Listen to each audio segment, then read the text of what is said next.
मेरो पहिले जनता बचाउँ। आज सबभन्दा ठुलो शत्रु भनेको चाहिँ नि प्रचण्ड ओली होइन, शत्रु भने कोरोना हो। त्यसलाई बचाउनुको लागि अगाडि बढ्न सक्नुपर्छ। त्यो पैसाकै कुरा हो यो। त्यसैले ओलीजीले जुन आज गर्नुभयो संसद विघटन गरेर त्यसपछि इलेक्सनमा जान्छु भन्नुभयो, यो कदम बिल्कुलै गलत छ। ओलीजीले कतिपय कदम 3 वर्षमा ठिक गर्नुभएको छ, बेठिक गर्नुभएको छ। मैले ठिकलाई ठिक भनेको छु, बेठिकलाई बेठिक भनेको छु। कतिपय उहाँको कुराहरूमा मैले बचाएको छु। तर यो कदम चाहिँ नि डेमोक्रेसीको लागि पनि खतरा, जनताको लागि पनि खतरा। मेरो जनताको बाँच्न पाउने अधिकारमा जुन पैसा आउनु पर्यो त्यो चाहिँ हामी इलेक्सनतिर लग्दैछौँ। र त्यो इलेक्सन के को लागि? त्यही नेताहरू छन् जो इलेक्सनमा लड्नेछन्, त्यही पार्टीहरू चाहिँ इलेक्सनमा लड्ने, जितेर आउने पनि फेरि यिनै हुन् जसले हाम्रो अहिलेको अवस्था ल्याएको छ। चेन्ज छैन, मान्छे उही हुन्, इलेक्सन भएर आउने त्यही व्यक्तिहरू हुन् भनेदेखि के काम लाग्छ? फेरि इलेक्सन आयो, जित्यो, आखिर हुँदा त यही रहेछ नि त। 2/3 सरकार बनाउँदाखेरि पनि यो अवस्था छ भनेदेखि अनि अब आउने चाहिँ नि चाहे त्यो 1/3 होस् कि 5/3 होस् कि 3/3 के मतलब हो हामीलाई? आखिरमा मान्छेको मन चेन्ज नहुन्जेलसम्म के हुँदो रहेछ? बिल्कुल गलत। अब ओलीजीले त गलत गरे ठिक छ, तर राष्ट्रपतिको त्यत्रो ठुलो गलत कसरी हो? राष्ट्रपतिले कमसेकम आफ्नो पदको मर्यादा राख्नुको लागि, आफ्नो पद बचाउनुको लागि, आफ्नो मान बचाउनुको लागि पनि त्यो ओलीजीले पठाएको प्रस्ताव राख्नु पर्थ्यो। केही दिन सर्वोच्चमा पठाउनु पर्थ्यो, जुन पहिले राजा वीरेन्द्रले गरेका थिए। राजा वीरेन्द्र जोसँग अधिकार थियो, राजा थिए, उनले पनि सुप्रिम कोर्टमा चाहिँ यस्तो अवस्था आउँदाखेरि सुप्रिम कोर्टमा सोधेका थिए र सुप्रिम कोर्टको आदेश उनको चाहिँ निर्णय आएपछि आफ्नो काम गरेका थिए। आज विद्या भण्डारीले एक छिनमा पास गरिदिने, आफ्नो सल्लाहकारसँग हुँदैन। यो त सुप्रिम कोर्टले चाहिँ नि त्यहाँ सोध्नु पर्यो। सोधे कमसेकम राष्ट्रपतिको मान मर्यादा चाहिँ रहन्थ्यो। त आज प्रेसिडेन्ट कम्प्लिटली मुसिए।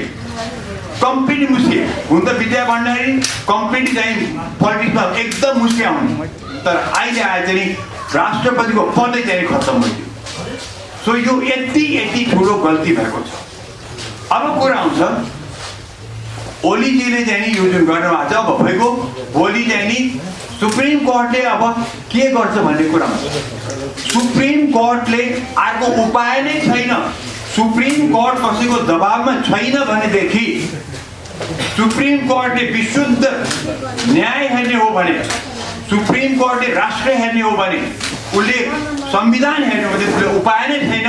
उसले कुनै हालमा पनि यो संसद विघटन गर्न दिनु हुँदैन।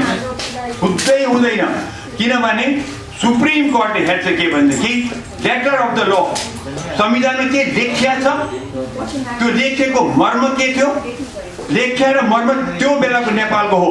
आजको परिस्थिति चेन्ज हुन सक्छ र सुप्रिम कोर्टले गर्दाखेरि लेटर अफ द ल पनि हेर्ने, कानुन पनि हेर्ने, मर्म पनि हेर्ने, तर मुलुक बचाउनेतिर पनि सुप्रिम कोर्टले हेर्नै पर्छ। मुलुक र जनताको लागि हो सुप्रिम कोर्टले काम गर्ने। खालि त्यो लेटरमा के लेख्छ, लेटरमा मात्रै के लेखेर हेर्नु त कुनै पनि लेखनदासले त्यसको निर्णय दिन सक्छ। एउटा मामुली कोर्टको लेखनदासले पनि संविधानमा यो लेखेर यही गर्नु भन्छ, तर यो संविधानमा चाहिँ अधिकार छैन। जस्तो सुकै चाहिँ नि तर्क वितर्क दिए पनि यो संविधानमा चाहिँ अधिकार चाहिँ छैन। त्यसैले अधिकार नभएको कुरा यहाँ भएको छ र यसमा सुप्रिम कोर्टले कुनै उपाय नै छैन। मुलुक बचाउने हो भनेदेखि सुप्रिम कोर्ट अरू डिसिसन गर्न सक्दैन। उसले यो संसद भङ्ग गर्न हुँदैन। किनभने गऱ्यो भनेदेखि अनि समस्या हो। अब अर्को कुरा के होला, सडकमा जुलुसहरू निस्के, सडकमा चाहिँ नि नाराबाजी भएको छ, ठिक छ, आपत्ति छैन। तर कोरोनाको टाइम छ, कोरोनाको टाइम यतातिर पोलिटिक्स गर्दाखेरि चाहिँ कतै कोरोनाले हामीलाई भसक्क नपारोस्, त्यो पनि एकदम महत्त्वपूर्ण कुरा छ। जुलुस निकाल्ने व्यक्तिहरूले जो दलका नेताहरू छन् जुलुस निकाल ठिक छ, तर दूरी मेन्टेन गरेर मास्क लगाएर कोरोनाको मर्यादा राखेर कोरोनासँग बसेर जुलुस निकाल्छ आपत्ति छैन। तर मेरो अनुभवमा, मेरो 36 सालदेखिको अनुभवमा चाहिँ नि जुलुसहरू निस्कँदाखेरि तोडफोड हुन्छ। त्यति मात्रै होइन, सुरक्षा कर्मीसँग भिडन्त हुन्छ। अब हेर्नुहोस्, जो सडकमा उत्रिएका छन् पार्टीका क्याडरहरू, उनीहरू स्वेच्छाले उत्रिएका छन्, स्वेच्छाले। मुलुकलाई कोरोनाले जस्तो पार्छ उनले निस्किएको त्यो मलाई थाहा छ। तर त्यो बिचरा सुरक्षाकर्मीहरू जो हुन्छ भिडन्त गर्न जानुपर्छ तिनको के दोष? हामी सुरक्षाकर्मीलाई किन चाहिँ यत्रो समस्या पाउने? त्यसैले यो जो सडकमा उत्रिनुहोस् आपत्ति छैन, तर कुनै हालतमा पनि त्यो सुरक्षाकर्मीसँग भिडन्त गर्ने काम चाहिँ नगरिदिनु होला, किनभने त्यो बिचरा सुरक्षाकर्मीहरूको कुनै यसमा हात छैन। उनलाई र उनको परिवारले चाहिँ कोरोनाले ध्वस्त पार्ने काम हामी नगरौँ। ती गरिब छन्, तिनलाई सरकारले हेर्नेवाला पनि छैनन्, त्यसरी चाहिँ नि हामी जनताले हेर्न पर्ने छ। र अर्को कुरा तपाईँले भन्छ जो सडकमा उठेका छन् अलिकति संयम राख्नुहोस्। आखिरमा यो त गएर टुङ्गिन त सुप्रिम कोर्टमै हो, यो सडकबाट आजको दिनमा सडकबाट टुङ्गिने कुरा होइन। त्यसै धैर्य गरौँ, हामी साङ्केतिक जुलुस निकालौँ, साङ्केतिक नाराबाजी पनि गरौँ, तर सुप्रिम कोर्टको छिटोमा छिटो चाहिँ निर्णयलाई पर्खौँ। र मेरो विचारमा त्यो निर्णय कम्प्लिटली भन्छ, निर्णयले चाहिँ संसद विघटन गर्न हुँदैन भन्छ, तर त्यसपछि केही गरेर सुप्रिम कोर्टले ओलीकै लाइनमा गएर विघटन गर भन्दै भएदेखि अनि त्यस बेलामा चाहिँ नि म तपाईँलाई बताउँछु अहिले कोरोना होस् कि नहोस् त्यस बेलामा पक्का पक्की मुलुकमा दन्दने आउँदैन भन्छ, यो पक्का कुरा छ। त्यसैले सुप्रिम कोर्टले पनि यो कुरा विचार गरेर आफ्नो निर्णय गरोस्। उसलाई मैले गर्न खोजे होइन, इन्फ्लुएन्स गर्न खोजे होइन, खालि भन्न खोजा कि मुलुकको हित पनि हेरेर तपाईँले निर्णय गर्न सक्नुपर्छ। र यो पनि मलाई थाहा छ कि आज तपाईँलाई त्यो गर्नलाई कुनै बाधा छैन कि संविधानमा डाइरेक्टली यो ओलीजीलाई यो अधिकार छैन कि संगठन यो संविधान यो संसद विघटन गर्ने। र इनफ्याक्ट यही प्रधानमन्त्रीले संसद विघटन गर्छन् भनेरै चाहिँ नि यो क्लज चाहिँ नि यो राखिएको छ संविधानमा, र यो अधिकार नदिएको कारण पनि त्यही हो। त्यसैले यो अब ओलीजीले अहिले केही समय पर्ख्यायो के भित्र, र उहाँलाई यो गराएको कारण के भने उहाँलाई उहाँको विरोधमा नि त्यहाँ अविश्वासको प्रस्ताव आउँदैछ भनेर त्यो त देखियो, पक्कै देखियो, तर त्यो त सामना गर्न सक्नु पर्थ्यो, यसरी भाग्ने होइन नि। ओली जस्तो चाहिँ एउटा जस्तो खम्बा जस्तो प्रधानमन्त्रीले चाहिँ नि ओ सामना गर्नु पर्थ्यो। र हेर्नुहोस् संसदमा हार्नु कुनै बेइज्जत हुँदैन, तर अब पार्टीले निष्कासन गर्छ, निष्कासनको दाग लाग्यो त त्यो त ठुलो दाग हो नि त। त्यो किन नबुझ्या? त्यो माहिर पोलिटिसियनले संसदमा गएर हार्नु जित्नुमा कुनै ठुलो कुरा छैन, त्यो चाहिँ त इज्जत पनि होइन बेइज्जत पनि केही पनि होइन, त्यो त चल्तीको कुरा हो। तर अब पार्टीमा जुन यो पार्टी बस्दैछ कम्युनिस्ट पार्टीको, उसले त डेफिनेटली चाहिँ अनुशासनमा चल्छ भनेको छ, र त एउटा त निष्कासनै हो। अब ओलीमा चाहिँ यत्रो चार्जहरू उसले दाग लाग्नु छ त उसले त फेस गरेर हुन्थ्यो, फेस गर्नु पर्थ्यो नि, आएको छ भने फेस गर्न सक्नुपर्छ, त्यो पनि नगर्ने अनि लुसुको चाहिँ अर्को बाटो अप्नाउने, जुन बाटो चाहिँ नि मुलुकलाई चाहिँ ध्वस्त पार्ने अवस्थामा गइरहेको छ। मैले यसको त तर्कै बुझिनँ। त्यही पार्टी हुन्, त्यही मान्छे इलेक्सनमा जाने हुन्, त्यही नेता हुन्, यही अवस्था हुने, यही मान्छेले दुई घुम्ने मेचमा घुमाइरहेर के फाइदा हुन्छ हामीलाई? यो चाहिँ नि मैले बुझ्न सकिनँ के।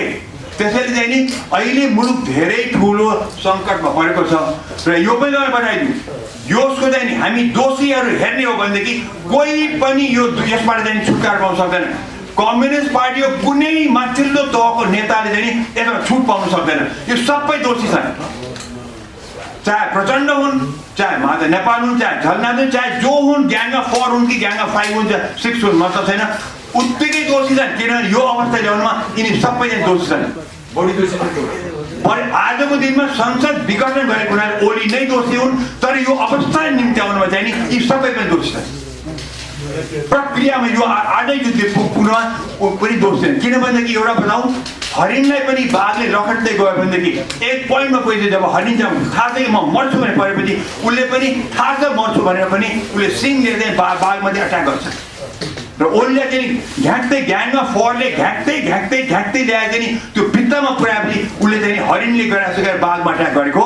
तर ओली जस्तो माहिर पोलिटिसियन मैले जहिले पनि ओली जतिको यो राजनीतिक नेपालमा छँदै छैन। आजको दिनमा सबै नेता एकातिर आफ्नो ओली एकातिर आफ्नो ओली नै उसको बढ्छु उसकै नै भारी हुन्छ पल्ला भनेको जहिले पनि मैले भनेको थिएँ। र त्यो मैले देखेँ अस्तिको दिनमा जब ओलीजी प्रचण्डको घरमा गए, बादललाई भेट्न गए, त्यो लास्ट देख्यो ओलीजीको चुलीमा पुगेको राजनीतिक माहिरपन, त्यो चुलीमा थियो।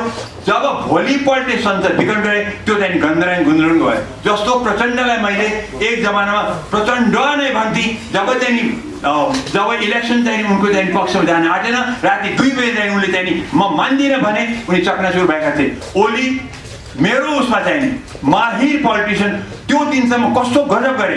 प्रचण्डलाई पनि ओहो ओली त अब गले बिते खत्तम भए, म कहाँ चाकरी गर्न आए, बादल कहाँ गए, वामदेवलाई यो आश्वासन दिए सबैलाई, ओ यस्तो चक्री ओली त खत्तम भएछ बिचरा भन्ने अवस्था पुर्याएर भोलिपल्ट सबैको ठ्याक्कै खत्तम गरे।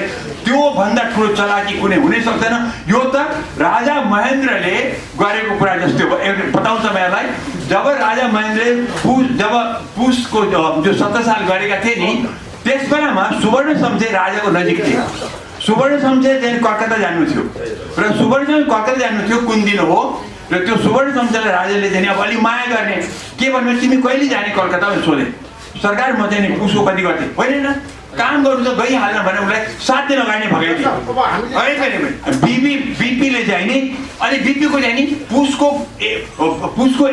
कति 2-3 दिन अगाडि चाहिँ नि एक गतेको उसले बाहिर जानु, नेपाल काठमाडौँ बाहिर जानु थियो। राजाले के भन्यो, होइन त्यो दिन त खराब छ, तिमी नजाऊ त्यो दिन, त्यो पर्खन भने कति माया गरेर देखाए, भोलिपल्ट खत्तम पारे। यो यहाँ ओलीले पनि एक्ज्याक्टली त्यही गरेको। मैले पनि त्यो दिनसम्म ओलीजी माहिर पोलिटिसियन, भोलिपल्ट जब संसद विघटन गरे चकनाचुर पारे, आफ्नो इज्जत पनि गए, नेपाललाई पनि एकदम ठुलो सङ्कटमा पारे। त्यो अवस्थामा सिकेँ भने के चाहिन्छ के सोध्दैन